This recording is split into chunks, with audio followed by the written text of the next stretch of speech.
A very good evening to all our viewers and welcome to tonight's edition of Primetime News, coming to you live from our Newsfirst studios in Colombo. I'm Arundhati Naika. Let's start off with a look at the stories making headlines this evening.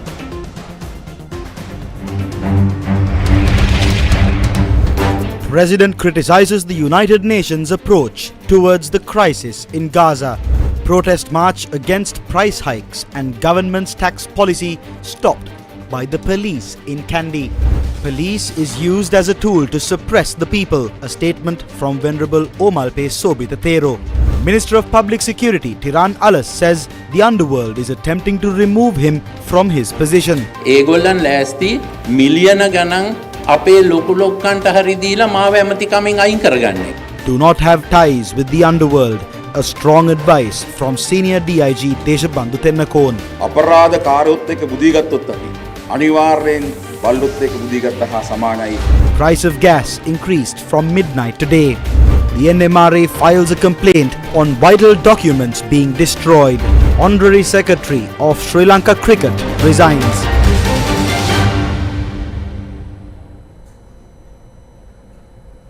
And now the stories in detail.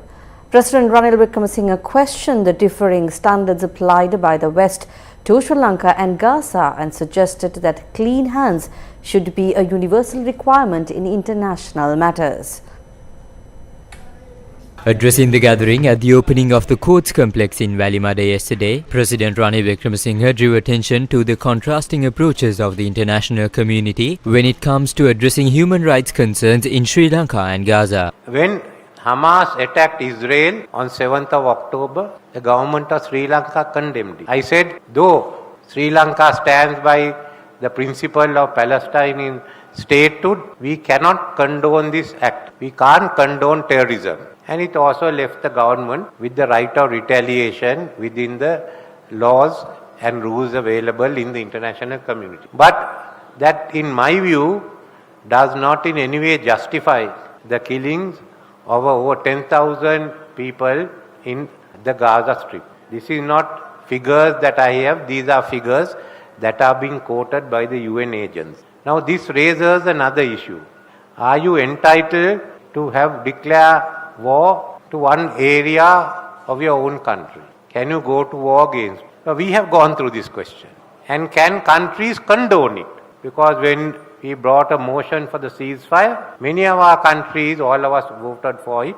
USA opposed it and some other countries also opposed it. Now this is the question. Why is it that they are acting in this manner? Because last year in October at the Human Rights Council, they all got together and passed a resolution against it. The country that moved it was Canada, who is also and this time moved the amendment to the ceasefire resolution. Canada has become now the henchman for moving these resolutions. Now the resolution has been moved against and passed by it. And we all have to follow it. So I only want to point out, now what is this difference? We have been asked in this, underscoring the importance of addressing the underlying governance factors and root causes that have contributed to that crisis, including deepening militarization, lack of accountability in governments and impunity of human rights violation, abolition and abusers. Now if this is good for Sri Lanka, it must also apply to Palestine. After all, what is taking place in West Bank and the removal of the bringing in of settlers is a big issue. Then why is it that one rule applies to us and another rule applies to them? This is the question I have. So I am thinking now of that rule which all of you apply in courts, that you must come to courts with clean hands. That is in the domestic jurisdictions. Sometimes in international tribunals, they have also said you must come to courts in clean hands. So why shouldn't it then apply here also? Next September, come with clean hands and we will answer it. If you haven't got clean hands, why should you answer it? That's the question I have. In commemoration of the 70th anniversary of Sri Lanka Podujana Perumana, an almsgiving was offered to the Mahasangha at the party headquarters in Nelumawatha today.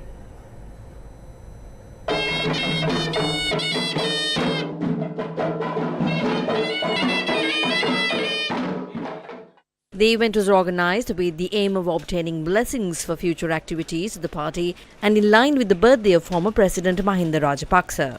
මහා බලයක් ලබා දුන්නා. This party was trusted with great power. The party was given this much power for the first time in history. If that cannot be protected, we can't do anything about it. It is your duty to protect that. People cannot be successful until they let go of their ego. Anyone can fall. People are struggling to live. If the secretary is supporting the government, please tell the government that the people are struggling to live. So as a group of parliamentarians, you should be involved in this. If you pretend to not see this, you will not be able to go out. Ministerial positions are not important. ඇමතිකන් දෙනවනම් දෙන්නේ නැත්තම් නිකයිද? ඒව නෙමෙයි.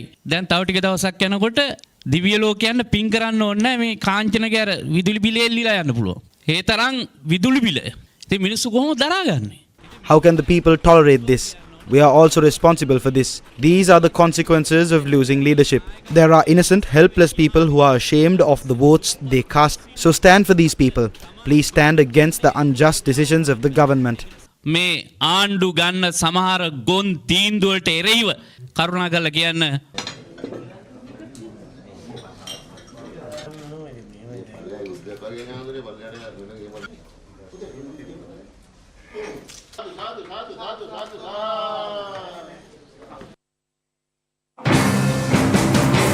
The following views were expressed by the United National Party on the 2023 budget. We have received the green light from the domestic and international communities on the procedure to negotiate with the IMF and how best we can strengthen the Sri Lankan economy. The budget has been constructed accordingly. If there is any other way, rules have been made for it without protesting on the road. A budget office has been established in Parliament. It is not an office set up only for MPs. Political parties that are not represented in Parliament can also present their solutions. ඉදිරිපත් කරන්න පුළුවන්. මේ තත්ත්වයට එක්ක කොහොමද දැන් කොහොට්ටුවේ සහයෝගය නොලැබීම තුල නොලැබුණොත් වැරදිලා හරි අනුව දුවන්නේ. නොවන දේවල් ගැන සාකච්ඡා කරගෙන තීරණ නැහැ නේ බුරුවඩන්නේ. A protest march which was scheduled to commence in Kandy today by a group of civil activists was stopped by police after obtaining a court order. The protest march was supposed to commence this morning near the Sri Dalada Maligava in Kandy. The protesters demanded solutions for several issues including the rising cost of living and the government's tax policies. The marching protest was supposed to reach Colombo in 5 days. එන්න අපි මේක දෙනවා. ඒක අපිට තීරෙන්නේ මොකද්ද මේ ඉතින්? පොල්ලෝ ටිකක් පයින් ගියා. ඔක්කොම වංචාවල් තියෙද්දි කෝටි ගණන් හොරකම් කරපු උන්ගේ සල්ලි ටික ගන්නෙ නැතුව අර IMF එකෙන් බිලියන 2ක් ගන්නවා අර නැවින් බිලියන 8ක් ගන්න දෙමු. රටේ මිනිස්සු විනාශ කරනවා. ඒක නවත්තන්න. ඒක ගැන බලපෑමක් කරන්න ඕනේ. අපි වගේම ඕගොල්ලොත් අමාරුවෙන් තමයි ජීවත් වෙන්නේ. අපි දන්නවා. මේ ප්‍රශ්නේ අපි ඔක්කොගේම ප්‍රශ්න අපි දන්නවා මේ ආණ්ඩුව රකින්න එක ඔබතුමාලගේ ඩියුටි. ඒ වගේම හොඳටම තේරෙනවානේ පොලිසියේ ප්‍රධානියා පත් කරගන්න බැරි ආණ්ඩුවන්නේ දැන් අපිට දැන් මේ දීලා තියෙන ඔබතුමාලා ආණ්ඩු ක්‍රම ව්‍යවස්ථාවේ ප්‍රතිපාදන හරහා දීලා තියෙන නීතියනේ. ඒ නීතිය හැබැයි රනිල් වික්‍රමසිංහ ඇතුළු පාලකයෝ කඩනවානේ. දැන් අපි ඒ හඬ නගන්නේ රට වෙන්නේ. ආණ්ඩුවක් රටේ මිනිස්සුන්ට වැඩ කරන හරියට අපිට ප්‍රශ්නයක් නෑ. ඔබතුමාලාට දැන් ඍජුව කියන්න බැරුව ඇති. නමුත් මේ ප්‍රශ්නේ අපි ඔක්කොගේම ප්‍රශ්නයක්. ඒ නිසා මේ පැත්තට ඇවිල්ලා හිත ගන්න තාක්කල් ඔය පාලකයෝ The group then protested opposite the George R. De Silva Park in Kandy.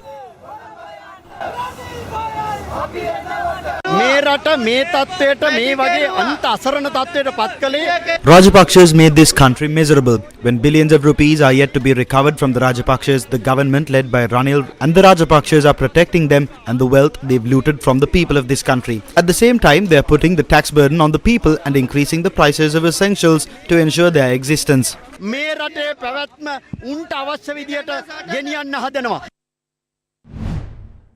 The Lawyers Collective has expressed deep concern over the failure to appoint an Inspector General of Police according to the Constitution and its profound impact on the police department and the criminal justice system. In a statement, the Lawyers Collective emphasized the critical importance of restoring public confidence in Sri Lanka police for the administration of justice and the rule of law. The Lawyers Collective reminded that the highest norms and standards of good governance guaranteed by the Constitution must be upheld by the executive in the selection of the Inspector General of Police. In the statement, the Lawyers Collective said it is of paramount importance that individuals who have been found to have violated fundamental rights or perpetrated illegalities or criminal acts against whom there are fundamental rights or criminal cases pending and against whom allegations of involvement in unlawful activities, including torture and police brutality or serious negligence in their duties, including in relation to the Easter Sunday massacre, should not be considered for this appointment. The collective emphasized that seniority is but one consideration and that the appointment to this office demands that the most suitable candidate be nominated. The Lawyers Collective also suggested that prior to the approval of the appointment of the Inspector General of Police, the Constitutional Council adopt rules for the procedures and processes governing the performance and discharge of the Council's duties and functions as provided for by the Constitution to ensure a rigorous process and merit-based and accountable decisions. Venerable Omalpe Sobita Theras stressed that the police is being used as a tool to control public oppression that has arisen against the government. The protests are rising continuously. The Aragalaya is escalating by the time. The leaders, including the president, are following the method of handling the police on their discretion to suppress the Aragalaya. That is why they are delaying appointing an IGP permanently. Now the IGP is known as a reloaded IGP. Even the IGP should be concerned of his self-respect.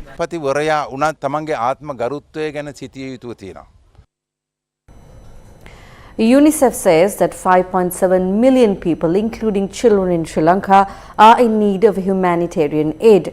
This group includes 2.3 million children. Today, Sri Lanka is among the top 10 countries with the most malnourished children in the world. UNICEF says that this number is expected to rise further.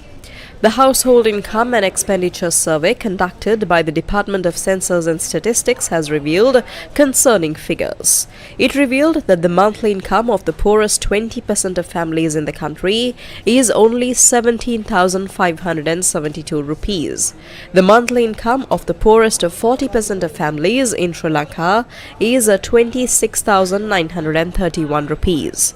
The following is a breakdown of costs that need to be incurred by a person or a family. As per today's prices, a breakfast per person would cost about 300 rupees.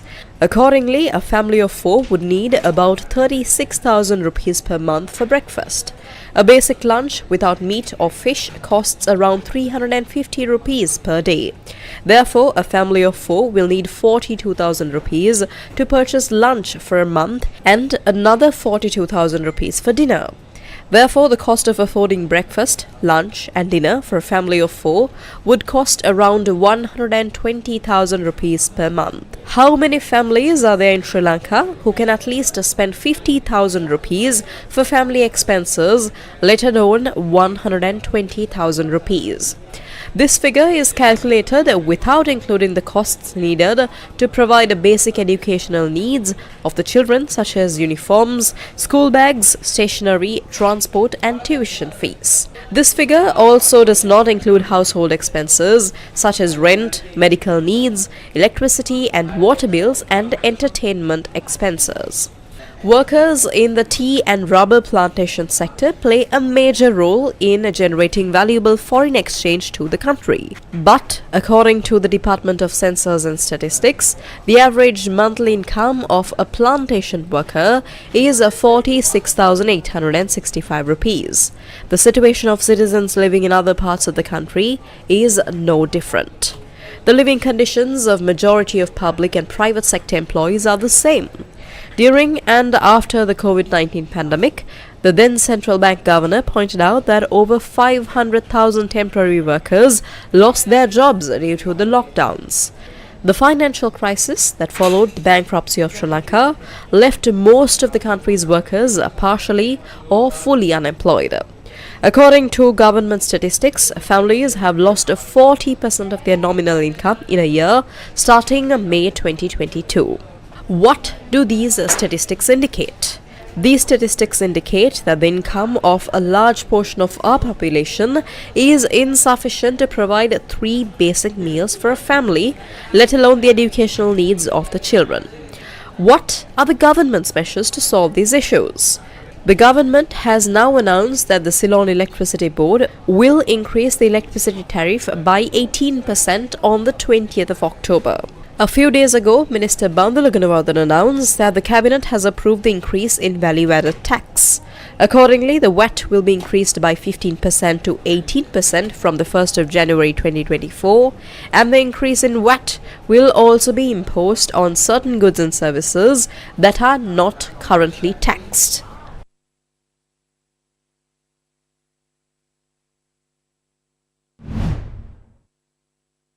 Litrogas has decided to increase the prices of its domestic gas cylinders with effect from midnight today. The price of a 12.5 kilogram cylinder was increased by 95 rupees to 3,565 rupees. The price of a 5 kilogram cylinder was increased by 38 rupees to 1,431 rupees. And the price of a 2.3 kilogram cylinder was increased by 18 rupees to 668 rupees.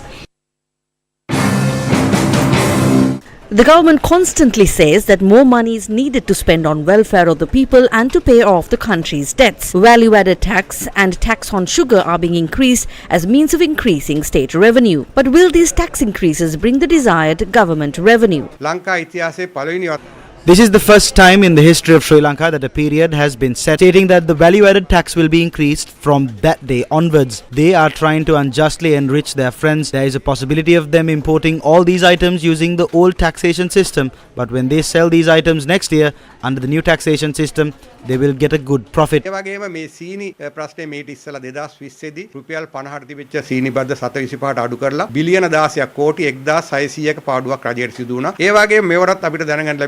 සමාගම දැන්ටමත් metric ton 8000කට වැඩි ප්‍රමාණයක් ඔවුන් ගෙනල්ලා රුපියල් 725ට මෙම සීනි නිෂ්කාශනය කරගෙන තියෙන බව. In this situation, the government also incurs a huge loss and their friends and family will incur a massive profit. කරගන්නවා හම්බ කරගන්නවා.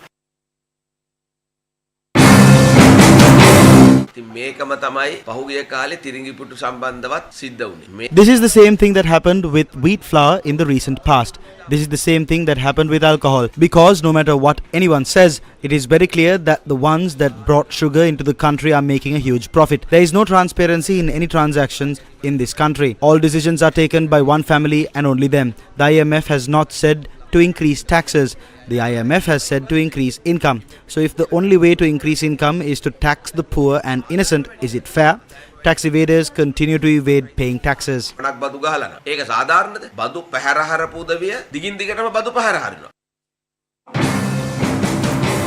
hard-earned money of the Sri Lankan people that taxed by the government sent to the treasury, or are the funds government earns through taxes being utilized in an effective manner? The best example in answering this question is a medicine crisis that arose in the recent past with regards to the purchase of medicine.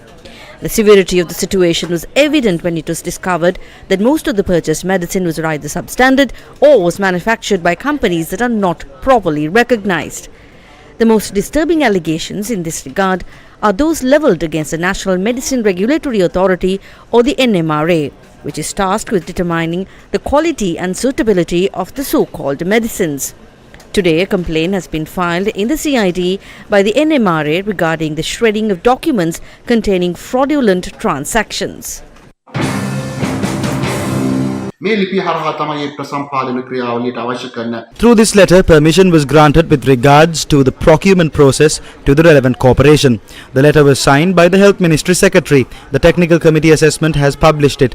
This is the committee that has been appointed by the Ministry to give this immunoglobulin antibiotic to patients with immune deficiencies and nervous system diseases as well as to children. I would like to ask the Health Ministry Secretary or Additional Secretary of the Medical Supplies Division whether an accountant, auditor, procurement doctor or a deputy director can produce a scientific report on a sensitive drug such as immunoglobulin which can have significant effects on the human body. This is the letter given by the Health Ministry Secretary for this transaction. He has left a note saying to consider this an urgent matter and to make the relevant payment immediately. With such clear evidence into this matter, it is unclear why the CID investigations into the matter are dragging. Is it because the mastermind behind this is a politician? දේශපාලකයන් නිසාද කියන සාධාරණ සැකය දැන් නිර්මාණය වෙනවා. දැන් Alibaba සහ හොරු 40 අලිබබා නැති වුණාට හොරු 40ත් එක්ක මේ ගමන යන්න නම් හදන්නේ රමේෂ් පතිරණ අමාත්‍යවරයාට අත්වන්නේ ඉතාමත්ම කනගාටුදායක ඉරණමක්. Newsfirst with the people. Mohan De Silva, who was serving as the Secretary of Sri Lanka Cricket, handed over his resignation today. Meanwhile, a protest was held opposite Sri Lanka Cricket today against the present cricket administration. Former Secretary of Sri Lanka Cricket, Mohan De Silva, handed over his letter of resignation to the Chairman of Sri Lanka Cricket, Shammi Silva. The letter notes that he decided to resign from his post as a Secretary of SLC due to personal reasons and because of his health condition. He has further noted that this decision was taken for his benefit and for the betterment of the organisation. Mohan De Silva has taken this decision against a backdrop where the Sports Minister has alleged that the selection committee and the Sri Lanka Cricket must take the responsibility of the cricket team losing matches at the World Cup. In an announcement, the Sports Minister said yesterday that the selection committee and the Board of Officials of Sri Lanka Cricket should take the responsibility for the cricket team being defeated and that they should resign. Meanwhile, the Ministry of Sports announced that it has informed the full member countries of the International Cricket Council in writing regarding the Sri Lanka Cricket Administration. Against such a backdrop, a protest was held opposite Sri Lanka Cricket today. The protesters demanded that all those responsible for these losses should resign from their positions. Due to this protest, heavy police security was present opposite Sri Lanka Cricket. Cricket ක්‍රීඩාව කියන්නේ අපේ රටේ ජනතාවගේ හදගස්ම. අපේ දරුවෝ අද cricket ක්‍රීඩා කරලා ආපහු රටට එන්නේ ඔළුව නමාගෙන ප්‍රශ්න ගොඩක් අරගෙන. මේක නෙමෙයි ලංකාව කියන්නේ. ක්‍රිකට් පාලක මණ්ඩලය විසිරුවා හරින්න විසිරුවා හැරලා ඔවුන්ට අනිවාර්යයෙන්ම ඔවුන් ගැන පරීක්ෂණ කළා ඔවුන් නිර්දෝෂ නම් නැවත පත් කරගන්න. ඒගොල්ලෝ පරදිනවා කියන්නේ අපි පරදුනා වගේ තමයි. ක්‍රීඩා කරන ඒ දරුවන්ට නෙමෙයි අපි මේ දොස් කියන්නේ. මේ පාලක මණ්ඩලය තමයි මේ ක්‍රිකට් නොමගාරින්නේ. මේ දරුවෝ නොමගාරින්නේ. Opposition leader Sajid Premadasa stressed that Sri Lanka cricket must be depoliticized. Cricket in this country has completely fallen. I am saying very clearly that in order to rebuild cricket in this country, masters of the trade must be appointed as administrative positions. I can see a lot of politicians getting involved in managing cricket and holding various positions. They are responsible for the destruction of cricket in this country. We cannot get an effective solution for the issues in cricket during this time period. Because there are certain groups willing to protect some individuals and there's another group working to remove certain individuals. Even at the cost of the sport, they only focus on self-enrichment. That is not right. We as a country must unite to protect this sport.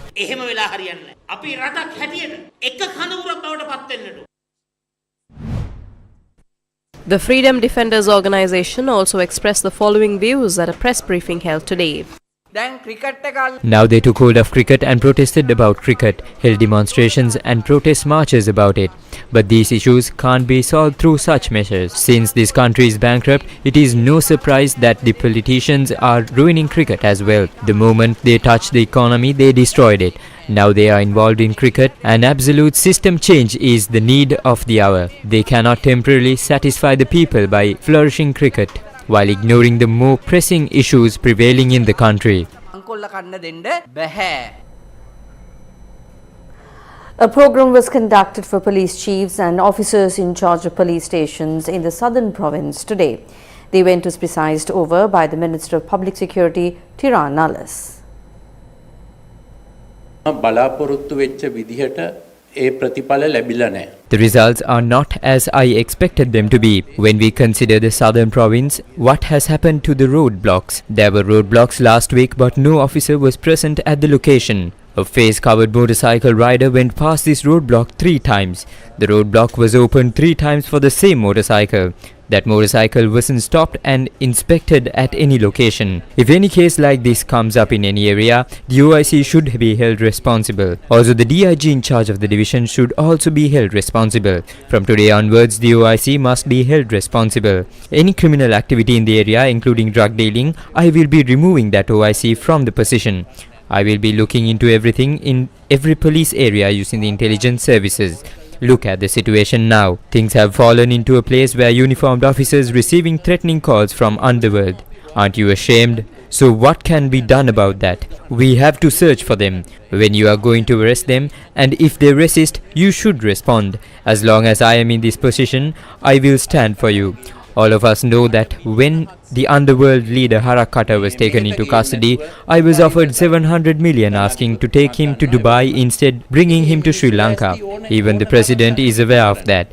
So those people are ready to spend any amount of money. Somehow, it wasn't successful. The person who offered me the bribe was murdered. The underworld is ready to remove me from the position by paying bigger amounts. They are discussing about that. Police නිලධාරීන් පාතාලෙන් සමග එකට ඛණ්ඩ ගිහින් තමයි තර්ජනය. Threats started to flow in when uniformed police officers started to have connections with the underworld. It is equal to sleeping with dogs. If we are connected with the underworld, at the end, do not pretend that you were attacked by the underworld. It has become a habit of police officers now to ask for security, saying that they were threatened by the underworld. In most of the cases, those officers work dishonestly.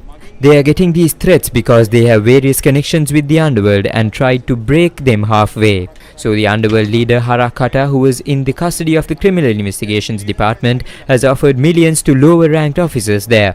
But fortunately, the police was saved in the last moment. If he escaped by any chance, the police will never be able to face the public dignity. In the Criminal Records Division database, there are names of 1064 personnel who are connected to the underworld. 583 out of these 1064 have obtained passports. Only 82 of them have left the country. So if all these people pull strings, they can get passports by tomorrow to leave the country. All of these 1064 people suspects before the courts? No. Red notices are issued against only 38 of them. Through this committee, we have informed all the officers in charge of the police stations across the country. All of those who are saying that they are not connected to the underworld are caught when they are issued red notices. Out of all the underworld criminals, only 135 are in prison. The minister requested to transfer these 135 criminals to the Busa prison.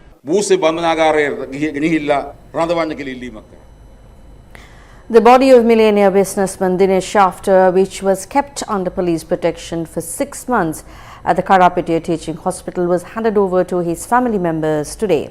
That is according to an order by the Colombo Additional Magistrate Court. The body of businessman Dinesh Shter, which was buried in the Borella Public Cemetery, was exhumed on the 25th of May before a panel of 5 expert forensic officers to conduct a post-mortem examination before a panel of forensic experts to confirm the exact cause of his death. Accordingly, the exhumed body was brought to the forensic department of the Karapitiya Teaching Hospital the same evening, and the police protection was deployed for the protection of the body throughout the past 6 months.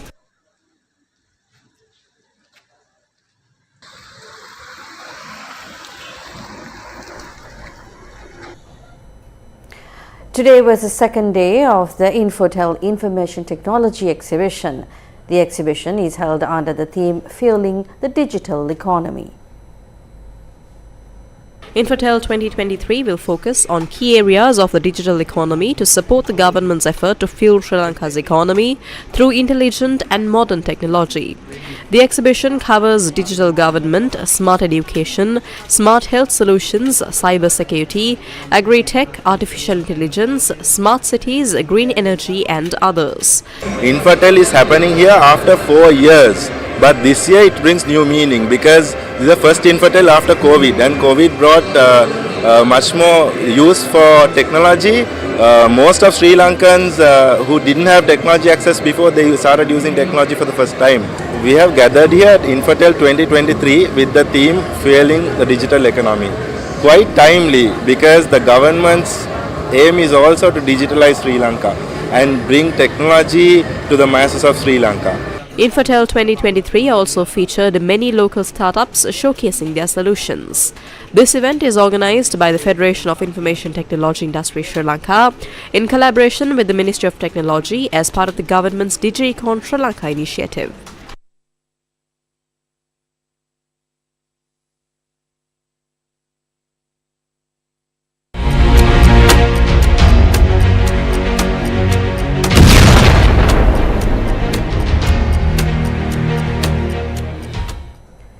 U.S. Secretary of State Antony Blinken is in Jordan today for talks with several Arab leaders and ministers. Meanwhile, the UN Chief Antonio Guterres says he is horrified by Israeli strike on ambulances in Gaza. U.S. Secretary of State Antony Blinken meets Jordan's King Abdullah II on Saturday after leaving Israel empty-handed in his efforts to secure humanitarian pauses in its war to destroy Hamas. Blinken is also to meet foreign ministers of Saudi Arabia, Qatar, the UAE and Egypt, as well as a representative of the Palestinian Authority in Amman. Lebanon's caretaker Prime Minister Najib Mikati met with U.S. Secretary of State Antony Blinken in Amman on Saturday and emphasized the importance of working towards a ceasefire in Gaza and stopping Israeli aggression in southern Lebanon. Israel's heavy bombardment of Gaza intensifies, targeting schools, shelters, hospital areas and ambulances. Hamas-run health ministry in the Palestinian territory said early Saturday that 20 people were killed and dozens more injured in an attack targeting a school in northern Gaza. An attack on an ambulance convoy in Gaza City on Friday killed at least 15 people, according to health officials. Israel confirmed that it hit an ambulance but said that Hamas fighters had been the target without providing evidence. UN Chief Antonio Guterres said that the humanitarian situation in Gaza is horrific, with not enough food, water and medicine. He said in a statement, quote, "I am horrified by the reported attack in Gaza on an ambulance convoy outside Al-Shifa hospital. The images of bodies strewn on the street outside the hospital are harrowing," close quote. He said, quote, "Morgues are overflowing. Shops are empty. The sanitation situation is abysmal. We're seeing an increase in diseases and respiratory illnesses, especially among children," close quote. Israeli forces attacked the area outside of Al-Shifa hospital on November 3rd. The strikes hit a convoy of ambulances that were about to leave the hospital to transport the wounded to the Rafah crossing at the Egyptian border. Other strikes hit the spot near the entrance to the hospital, damaging several other ambulances.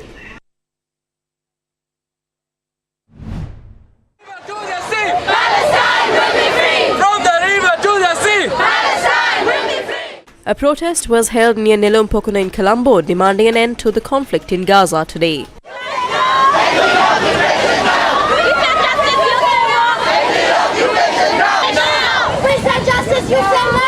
Gaza, don't you cry! Palestine will never die! Gaza, don't you cry! Palestine will never die! Gaza, don't you cry! Palestine will never die!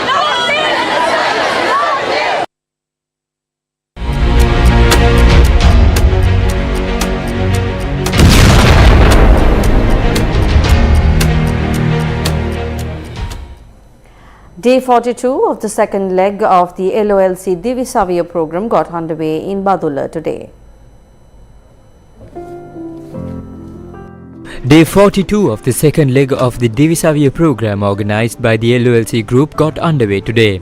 The second leg of the LOLC Davia program targets Sri Lankan schools with less than 100 students. Today's program was held centering the Badulla district. School books and stationery items were provided to students from the Kiriyoruwa Vidyalaya, Obadawalla Vidyalaya, Dulgolla Ashoka Vidyalaya, Liyanagahawela Vidyalaya, Matatilla Vidyalaya, Hapadgamuwa Gamunu Primary School, Watagamuwa Vidyalaya and Kinnalan Tamil Vidyalaya. This worthy initiative is a collaboration between the LOLC group and the Ministry of Education. The LOLC Davia program will continue to create a bright future for the country's student population.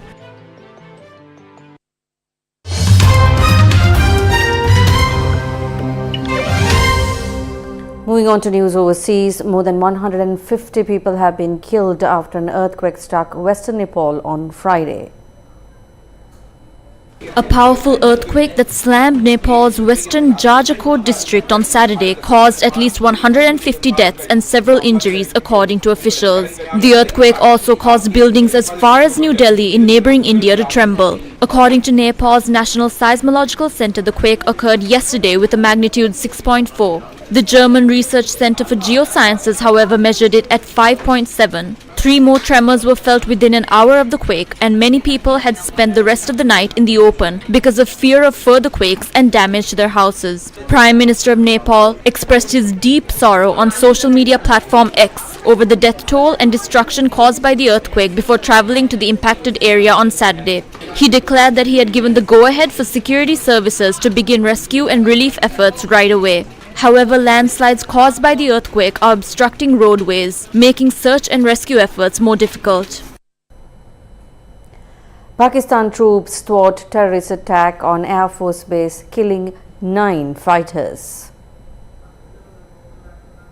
A group of fighters have targeted an Air Force training base in central Pakistan's Mianwali area, but troops foiled the attack, killing 9 of the attackers, according to Pakistan's military. The military said in a statement, quote, "Due to the swift and effective response by the troops, the attack has been foiled and thwarted, ensuring the safety and security of personnel and assets," close quote. They added that 3 grounded aircraft and a fuel tanker have been damaged in the attack. The military said that 1 officer was injured. Source-based reports also mentioned that the attackers used a ladder to enter the fenced walls of the airbase. They were heavily armed. Newly founded group called Tehreek-e-Jihad Pakistan, which has carried out a string of attacks in the country this year, claimed responsibility for this morning's attack. The attack comes a day after an ambush on a military convoy killed 14 soldiers in southwest Baluchistan province. Also on Friday, a bomb and gun attack on a vehicle carrying police killed 3 people and wounded more than 20. People of Fordyce, Hatton took measures to rebuild a road which is in a dilapidated condition after politicians and responsible authorities failed to provide a solution to the issue. The main road from Hatton to Diagama via Fordyce has become unusable for the past 10 years without any reconstruction. The 5-kilometer road from Fordyce Estate to Albion Estate was in a dilapidated state.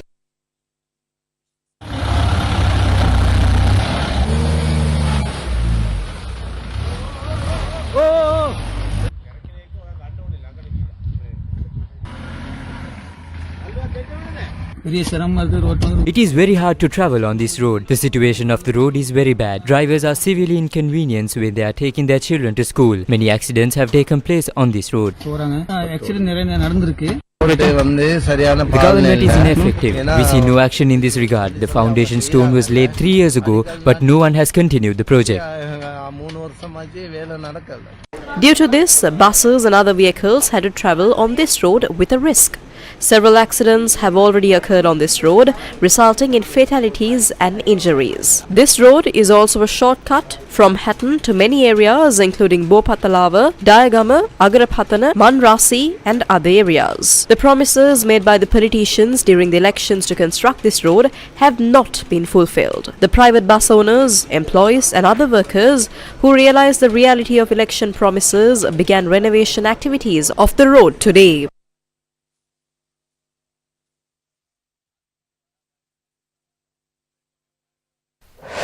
Newsfirst with the people. National Bhikkhu Ekamutua observed the fuel tank complex in Trincomalee today.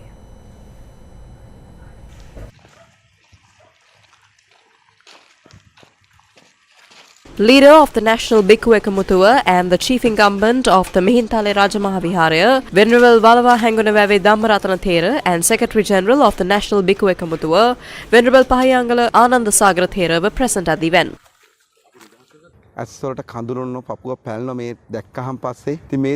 It is very sad to see this situation. These oil refineries have been obtained by India without following due process.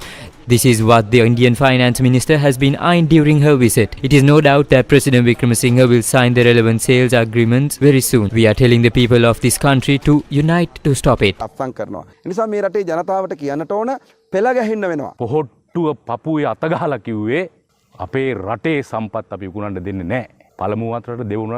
We will not let our resources be given to foreign countries. It is always the country that will come first. They are custodians only for 5 years. We have to live till the end of our lives. The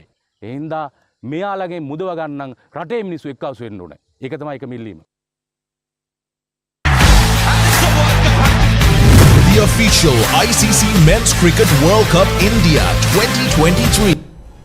Match between Australia and England of the 2023 ICC Cricket Men's World Cup is currently taking place. Cricket fans can watch and listen to all the action of the World Cup, while the MTV NBC networks, the official local broadcast rights holder of the tournament. The matches are being streamed live on www.sirasatv.lk. And with that, we wrap up tonight's edition of Primetime News. Thank you very much for joining us. Good night.